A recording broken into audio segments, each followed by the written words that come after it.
1 साल 3 दिन और तकरीबन 20-22 घंटे हो गए मुझे कतर आए हुए। मिनटों का हिसाब नहीं। और इन 1 साल में मैंने ठंडक देखी, बिन मौसम बरसात देखी और झुलसा देने वाली गर्मी देखी। फ़िक्र ना करें, मैं मौसम के हाल नहीं बताने वाला। जैसा आपने थंबनेल पर देखा है वैसा ही आपको इस वीडियो में मिलेगा, तो फिर बने रहें। अस्सलाम वालेकुम, मैं हूं कैफ अहमद, आप देख रहे हैं कैफ की दुनिया। वेलकम है आप लोगों एक नई वीडियो में। तो जैसा कि कतर आए हुए मुझे इस 13 तारीख को 1 साल पूरे हो गए और बात होने वाली है कि आज के 1 साल पहले की कतर में और अब की कतर में क्या फ़र्क आया है, क्या डिफरेंस है। तो जैसे कि मैं बता दूं, जब मैं आया था कतर तो फीफा वर्ल्ड कप का पूरा माहौल बना हुआ था और उस टाइम ठंडक की स्टार्टिंग थी। तो ठंडक से मुराद ये है कि जो गर्म इलाके होते हैं, जैसे सऊदी अरब हो गया, कतर हो गया, कुवैत हो गया, जो सटी इलाके हैं ये सब गर्म इलाके होते हैं।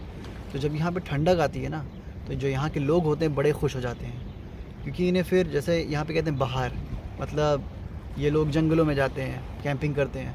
तो उस वक्त जो माहौल होता है वो काफ़ी ज़बरदस्त होता है और मार्केटिंग के हिसाब से मतलब जो मार्केट होता है वो काफ़ी ज़बरदस्त उठी हुई होती है और ख़रीदारी वगैरह लोग काफ़ी करते हैं, काफ़ी चहलकदमी रहती है, आप ये समझ लें। तो मैं उस वक्त आया था। तो जब उस वक्त आया था, जॉब के हवाले से अगर मैं बात करूं तो फीफा वर्ल्ड कप की सीन थी और मिलियंस में लोग आने की संभावना थी। तो इसलिए जब लोग आ रहे थे यहाँ पे तो क्या था कि हायरिंग ज़बरदस्त तरीके से हो रही थी। फिर ये नहीं था कि मान लो अगर किसी के पास जगह नहीं भी थी फिर भी लोग ले रहे थे एडवांस में, कि ऐसा ना हो ज़रूरत पड़े है। लेकिन अगर मैं वही बात करूं अब की 1 साल बाद की, तो सीन ये है कि कतर के हिसाब से तो जॉब बहुत है। अगर बात करूं मैं जहाँ से आता हूं, मैं बस्ती इलाके से आता हूं और वहाँ पे जो है वो आबादी जो है पूरे ज़िले की अगर आप देखेंगे तो करीब 25 से 30 लाख की आबादी है मेरे बस्ती शहर ज़िले की। और अगर मैं कतर की बात करूं, तकरीबन 3 लाख कतरी यहाँ के हैं और बाकी 25 से 30 लाख जो हैं वो हम लोग हैं, बाहरी हैं। तो अब आप समझ लें कि उस हिसाब से जॉब काफ़ी ज़बरदस्त है, काफ़ी ज़्यादा है। लेकिन अभी फ़िलहाल कंडीशन ये है कि गर्मी प्लस हद से ज़्यादा पड़ रही है और गर्मी में होता ये है कि जो काम होता है वो ठप हो जाता है। यहाँ पे ठंडक जब आती है तो काम उठता है। तो और प्लस यहाँ पे जो है कि कंपटीशन हद से ज़्यादा हो गया है। तो जो कोई भी कतर आने की सोच रहा है तो भाई वो कुछ चीज़ें अपने जहन में बैठा ले। वो बात ये है, पहली चीज़ तो उसके पास ढेर सारा वक्त लेकर आए और वक्त तब होगा जब उसके बाद पैसा होगा। पैसा, वक्त और बहुत सारा सब्र।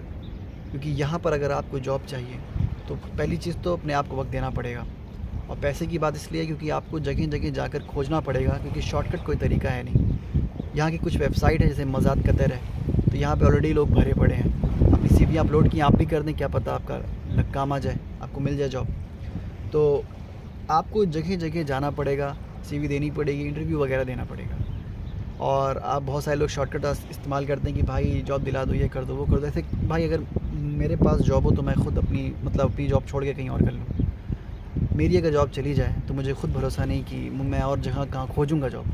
सिंपल सी बात ये है। तो आप लोग मुझसे कहते हो जॉब दिला दो, मेरे पास अगर मैं हो और मैं इस काबिल हूँ कि मैं आपको दिला सकूँ तो ज़रूरी है, मेरा क्या जा रहा है।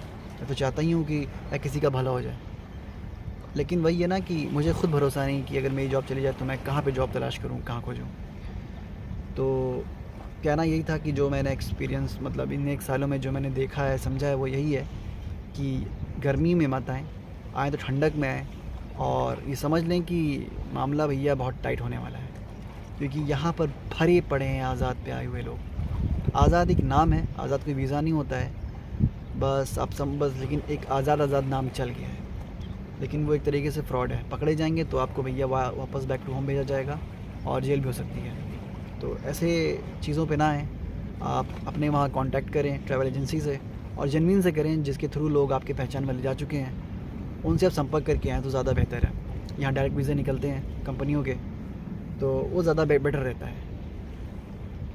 तो कहना यही था कि इन 1 सालों में मैंने बहुत कुछ देखा है। वो यही है कि बहुत सारे लोग हैं जो आज़ाद वीज़े पे आके फंस जाते हैं, उसके बाद फिर गलत तरीके से पैसा कमाने की कोशिश करते हैं। जैसे यहाँ पे भी कुछ दिन पहले एक गिरोह पकड़ा गया है, वो यही करता था कि मदद के नाम पे पैसे मांगता था। बहुत कई बार तो मुझसे मुलाकात हुई लोगों की कि भाईजान वो मैं आया हूँ यहाँ पे और रूम देने का पैसा नहीं है, किराया नहीं है, किराए का पैसा देना है और कुछ हेल्प कर दें। तो ये तरीका जो है वो एक तरीके से उन लोग अपना एक वो क्या कहते हैं पेशा बना लिए थे। तो काफ़ी दिनों से यहाँ पे सीआईडी वालों की नज़र थी उन पे और उन्होंने एक पूरे गिरोह को पकड़ा और फिर उनको जेल भेजा है, जो भी किया है वगैरह वगैरह। तो यही कहना था कि ये लोग मजबूरन में आके ये करते हैं, उसके बाद उनको मज़ा आने लगता है, सोचते हैं बड़ा आसान है। लेकिन वही है कि गलत काम का नतीजा तो एक दिन भुगतना पड़ता है। तो बताइए उन लोगों की फैमिली वाले क्या सोच रहे होंगे जो लोग जेल में गए हैं, पता चला होगा कि वो लोग इस तरह से फ्रॉड कर रहे थे, तो क्या बीतती होगी। तो कहना यही है कि आप लोग भाई जेन्युइन वीज़े पर आएँ और सब्र और पैसा और वक्त लेकर आएँ। तो न्यू वीडियो अब जो आएगी मेरी वो कुछ अलग टॉपिक पर आएगी और थोड़ा रुक रुक कर आएगी। तो फ़िलहाल अभी सीन ये है कि वक्त हो रहा है फजर का और मैं आया हुआ था ऐसे ही शौक वाकिफ़ अलवकरा, मतलब मैं तो आता ही रहता हूँ। जब से साइकिल ले लें तब से तो बस भाई ये रात नहीं देखता मैं, 2 बज रहा है 3 बज रहा है पहुँच जाता हूँ मैं। तो काफ़ी अच्छा माहौल है, मैं आपको बैक कैमरे से दिखाता हूँ, आप देखें।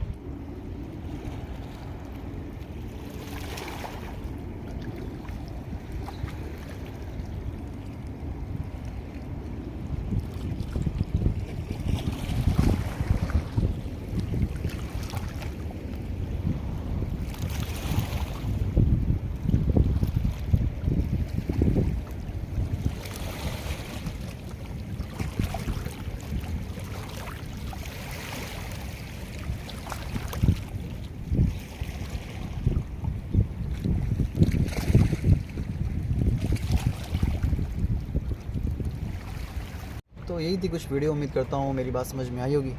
समझ में आई हो तो लाइक सब्सक्राइब शेयर कर दें और नेक्स्ट वीडियो के लिए कमेंट में भर दें कि क्या टॉपिक हो वगैरह वगैरह। और फूड ब्लॉगिंग करूँ या ना करूँ मैं, इस पर भी कुछ आप बताएं। तो बस वही है, सब्सक्राइब लाजमी कर दें। मिलते हैं किसी नई वीडियो में नए टॉपिक के साथ। खैर बाय, अस्सलाम वालेकुम।